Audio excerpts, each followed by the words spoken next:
Thanks for joining us today on Window Shot, where we talk to industry professionals about all the different roles, jobs, and responsibilities they have on set. Today, we are going to be talking with Miranda. Thank you for joining us today. Thanks so much for having me. So tell us, what do you do, and what's a rough estimate of somebody can make in your field? I work as a stand-in and an actor, but today we're talking about standing in. And as a stand-in, you can make anywhere between $20,000 and $120,000 a year. That's quite a range of income on that. What would give you such a large gap? Well, how long your day is. An 8-hour day, you make like $270. A 12-hour day, you're making $400, and then it just kind of exponentially grows with the longer days. Also, I say $120,000. That's if you were to work every single day, every single week of the year. That would be the higher amount. Now, doing an interview with you, I've been really excited about, because what you do, I don't think a lot of people outside of the industry knows what a stand-in is or even does. Mm-hmm. So can you elaborate a little bit about what a stand-in does on set? Yeah, absolutely. I'd love to, because I have to answer this question all the time. A lot of people in the industry don't know what a stand-in is. Basically, once the actors have done what's called blocking, when they figure out, hey, what does this scene want to look like? Where do I go?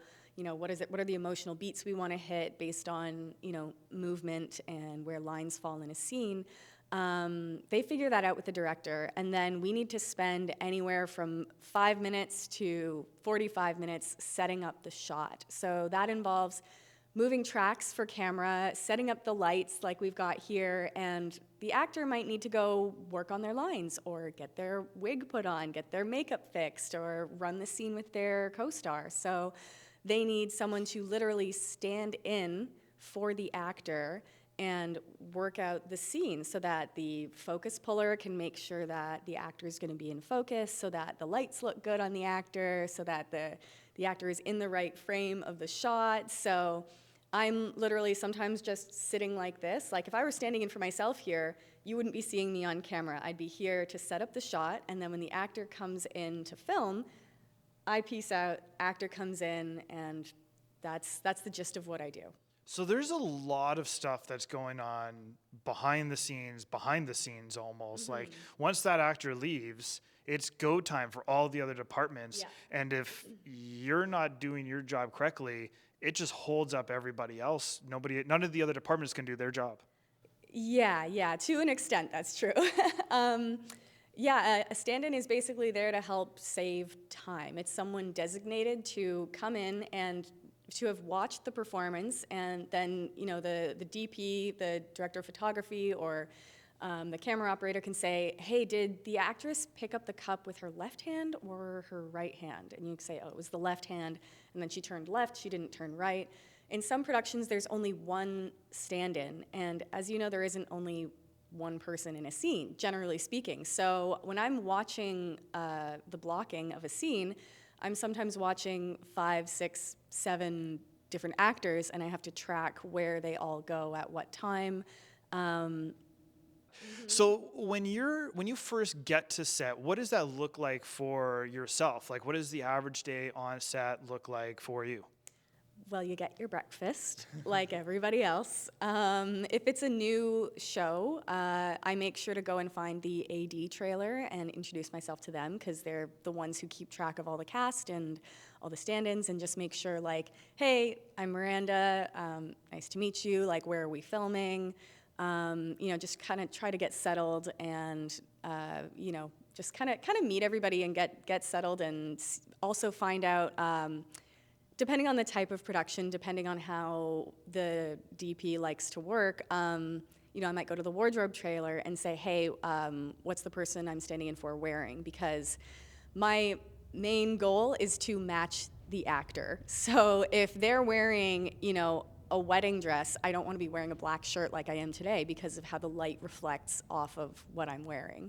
So another job that stand-ins get to do sometimes, and this is why it's important in Canada, a stand-in has to be a full ACTRA member. So that's the union of actors. And that's because there are certain elements that a stand-in needs to be able to provide that someone else from a different department, from a different union might not be able to do. So when I get to set, sometimes the cast isn't ready, but we need to get blocking. So I might be there with one of the other actors, or it might just be me and the director walking through the blocking. And sometimes we get to do the blocking, which is nice, because then I get to be a little bit creative, I get to feel helpful, and figure out what that scene is gonna look like, and what those beats are gonna be. And then they bring the cast member in and say, hey, Miranda, can you show her the blocking? And I'm like, yeah, no problem. So you've done the original blocking. Cast is now left to go get prepped, and now we're doing the preparation with you and the rest of the crew. And as, say, like you're walking into a shot, you're going to go sit down at a table, for instance, and put a glass down. Could you say, hey, this would be a more natural thing than how it was initially blocked out? Right, I see what you're asking. It wouldn't necessarily be in terms of what is natural in terms of character choice, but it would be what's easier for camera. So it might be, instead of I'm gonna come and sit down and set down my glass, it's can she not sit down? We don't have the space in this location to do that much maneuvering, or we're running out of time. So how about she just walks over and sets the glass down so that we're staying on the same plane.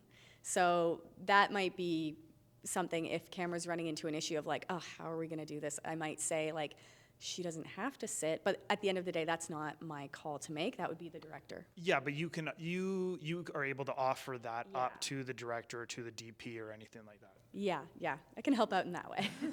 Now, when you're doing an action like that and there's 7 other characters, like how does that work? Like on set, like if you're trying to stand in for multiple people, and is that normal, or is it more normal to have a stand-in per character? What does that normally look like? It all depends on the budget. So there are a lot. Isn't it always? There are a lot of tier F projects that film in Hamilton, and I've worked on a lot of those. And in that case, there is maybe one stand-in. But the project I'm starting on Monday is a $20 million feature, and so I know on Monday already we have 3 stand-ins, but there are still like 8 or 9 cast. So at the top of the scene, we'll kind of point out actors, and I'll say, okay, I got that person, that person, that person, you've got that one, that one, that one. And then you kind of like assign who is gonna stand in for which person. So one thing that I do, and that I think a lot of stand-ins, if you're a good stand-in, is you watch the DP and you look at where they're looking. And so I see the DP walk around the corner, and then I see him looking where a character is, then I just instinctively will go over there, because I know that that's the shot he's trying to set up. Or she, sorry. He or she is trying to set up. That's a great tip for people that are trying to do this. Like it just goes to show so much to, like, even when you're on, you're always on. Right? Like you're constantly looking and perusing and making sure that things are always, like, even if you're calming down and just sitting down, like you're always still watching the play for everything else, right? Yeah. Now, what is a work-life balance look like for our position? Like, it's been interesting doing these interviews and seeing what that looks like for everybody, because it slightly changes. It's all rough, I would say, on average. But what does that kind of look like for your own self? For me, it's hard to say, because when you're on, you're on. Like, I'm starting a project on Monday that's going to be 2 months long, and I only got asked about it on Tuesday. So I was going to, go to the dentist in the next couple of weeks, and that's not happening anymore. Or I was going to, do some renovations at my house. That's not happening. It's like everything completely gets put on hold. 2 months is a little longer than what I normally like to do. I really love working on, there's a lot of 12 and 14-day shoots that are features, movies, and so that's 3 weeks on, and then I can maybe have like a couple weeks off to get some stuff done, or just do some dailies in between there, like get called in to cover for a stand-in who has an appointment. So, popping in a couple dailies there is great, but I know a lot of people prefer to go project to project to project. Now, I've heard of some stand-ins having to audition for their role. Am I using the right term for that? Is it an audition that they have to do for the job? Kind of, you're close. It's some productions will require a go-see. So that's, if people are in the modeling world, you know what that is. You show up, they kind of take a look at you, you say hello, you leave, and then they let someone know who's got the job. So I didn't go to a go-see for this next project that I'm working on. I was there for the camera test day. But they did have a go-see for other people. So that's kind of where you show up and they're like, are you the right height? Is your hair color the same? Is your skin tone the same? Is your body type similar? And those are kind of the first boxes you need to tick in addition to being good at your job. Now, is that the most common way to start, is by doing a go-see, or does the union then find you jobs? Like, how do you go about even finding work in the first place? Well, I've been in the industry since I was 3 years old, and I've been standing in for like 13 years or so. So production hires casting directors and background casting. So casting directors find the actors, background casting is in charge of finding background performers, extras, and the stand-in. So that person is in charge of kind of seeking out someone who matches the actors. So there are a lot of background casting directors that I've worked with for many years, and they'll book me directly. But for some other projects, sometimes they will go to an agent. So I've got my principal agent for my acting work, and I've got background agents for background work and for stand-ins. So in this case, I was reached out to by one of my background agents. So she reached out to me and said, hey, Miranda, are you interested in going to a camera test? There's a feature coming up. And I say, yeah, okay, let's do it. What kind of helpful advice would you have for somebody looking at wanting to get into this type of a thing? So I don't know if non-union productions use stand-ins. So by non-union, I mean a production that's using non-ACTRA performers. But for ACTRA productions, you have to be a full member. And before you're a full member, you need to be an apprentice. And before you're an apprentice, you need to get credits. So basically, you need to book jobs as an actor. The other way to get your credits is by doing hours, getting a certain amount of hours as a background performer. So doing background work, being an extra, is the first step to becoming a stand-in. So once you've done a bunch of hours as a background performer, or you've gotten lucky enough that you've booked a few jobs as an actor on actor productions, then the background casting people know, hey, you're a reliable person, you're pulling your weight, you've taken some last-minute calls and really helped me out,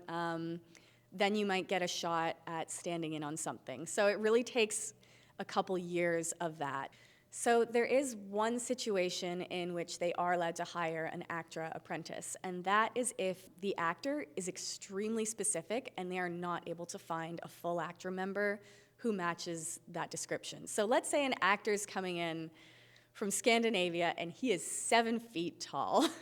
I don't know any stand-ins who are 7 feet tall, mostly because there isn't really any work for any 7-foot stand-ins, therefore there aren't any. So if there is an ACTRA apprentice who is 7 feet tall, they're going to say, can we use that guy? And ACTRA will say, well, yeah, because we know that we're not going to be able to find that. What would you say is some part of the hardest part of your job that you have to do? I'd say one of the hardest things about standing in is standing in. It can be really hard to just stand in one spot for hours. Like, as tough as it is to run around and, put up lights or carry sandbags or, running cast back and forth from the trailers, those are tough jobs too, but to just literally stand in one spot can be really hard on your back. A lot of the floors in studios are concrete. Working outside in winter, like, it's minus 20 outside and there's a wind chill making it minus 35. You're standing on concrete and you're not moving to keep yourself warm. You're tired, it's 4 a.m., and you just have to stand in the wind and not move. And it can be really, really difficult. Because they're trying to line up the shot. Sometimes even like shifting your weight, you're ruining the frame, and they're trying to see what it's gonna look like when the performer is there doing their thing. And it's so different coming in and turning it on, acting, doing your scene for a couple minutes, and then you get to kind of relax. But when you're standing in, you're not like engaging with other people. You're like, I know I'm standing here with dead eyes, frozen, because I've been standing here for 25 minutes. It's hard to just stay in one spot and be engaged with nothing. I mean, I've really sympathized, especially like with what you're saying. Working outside sucks, especially in the cold. But even just those times where like you have to hold something in your hand, right? You're outside, you're holding something, and you can't move that hand because us as being in the lighting department, we're focusing in on that individual item from some light far away. You know, cameras focusing on this too, and you're just like I know if I just hold anything naturally, like a glass of water for 10 minutes, your hand just starts to shake, and you shaking, can't really do that. Like just seeing people do that is tough. If we can just dive into a little bit more about what the other departments are kind of doing around you while they're focusing on what you're doing as your job. Yeah, so camera will be laying, the track to see how far away that needs to be from the performer. Sound will be checking boom shadows, so checking that the microphone isn't in the shot or casting a shadow along the performer. The director will be at the monitor saying if they like the shot or not. Lighting, grips, everyone's just kind of setting it up around me. They'll be checking with different pieces of bounce to say, like, do we want this much light on her face? Or do we want to use, a shiny silver side? Oh, that's too much. No, we're going to use the white. Okay, so let's bring in a stand. Let's clamp that there. Let's move your mark a little bit to the right because it looks like the plant is coming out of your head and that's too distracting. So we're going to scoot you a little bit that way. There's a lot of what's called cheating marks. So the mark is where you stand, and when you shoot one angle, sometimes when you turn around to shoot the other angle, you don't like exactly where a performer is, so you got to move that a little bit. And so a lot of stand-in's job is like, can you scooch to the left? Can you scooch? No, too much? Okay, there. And so you were mentioning earlier about stand-ins will also do photo doubling, or? Yeah. So a photo double is someone who looks like the actor who is being used on camera in place of the actor.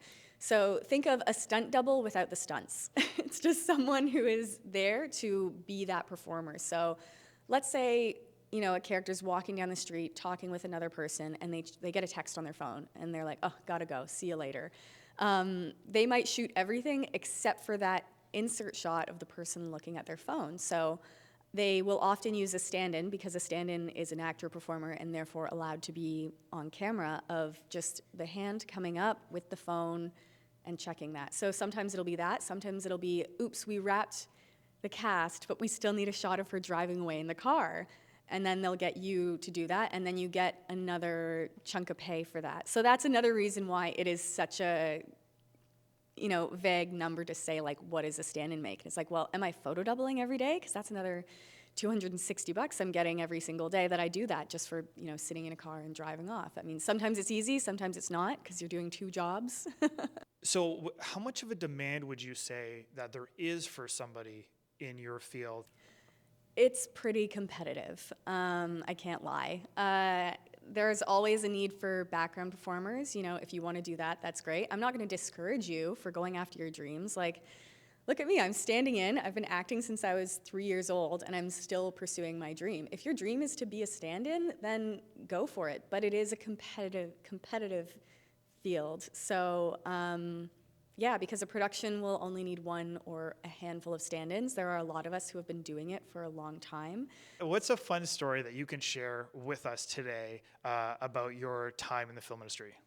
Well, as a stand-in, I loved working on a movie called Spotlight. I worked on it for, I guess it was 2 months. I was standing in for Rachel McAdams, who was really lovely. There were a lot of really talented, big-name performers and people on the creative team, and there wasn't a single bad ego among them. They were so lovely to work with. They were playing journalists, and the 3 journalists that they were playing were consultants on the film. So there were these 3 real-life heroes on set every day that we got to talk to. And I think... That won an award, didn't it? Yeah, it won Best Picture at the Oscars, and... So do you want to do the mic drop moment then, since you've worked on an Oscar award winning? And we did get thanked at the Oscars. They did thank the cast and crew in Toronto, and I was like, oh my God, I just got thanked at the Oscars. That's pretty sweet.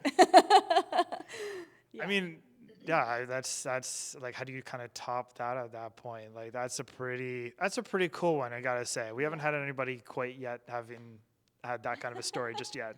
Well, I did also get to tell Michael Keaton a Batman joke, so I was really proud of myself for that. Can you tell us which one? I can, yeah. It was one of those movies where they're like, just try not to, don't talk to the stars, don't look at them. But I was like, I was gonna say, you took that as challenge accepted. I'm gonna tell him a Batman joke. Yep. So I waited until the scene was finished. So, I wasn't like disrupting his focus or anything. And he was just walking past me. And I was like, can I tell you a Batman joke? And everyone just like, boom, looked at me like, what? Oh, like you just did this in front of the whole cast and crew. You didn't isolate this to like, as they're walking away, you kind of said it. You just went bold. Yeah. That was the moment. And I took it. And it's, what do you call it when Batman skips church? A Christian Bale. Oh. He laughed. What did the rest of the crew take?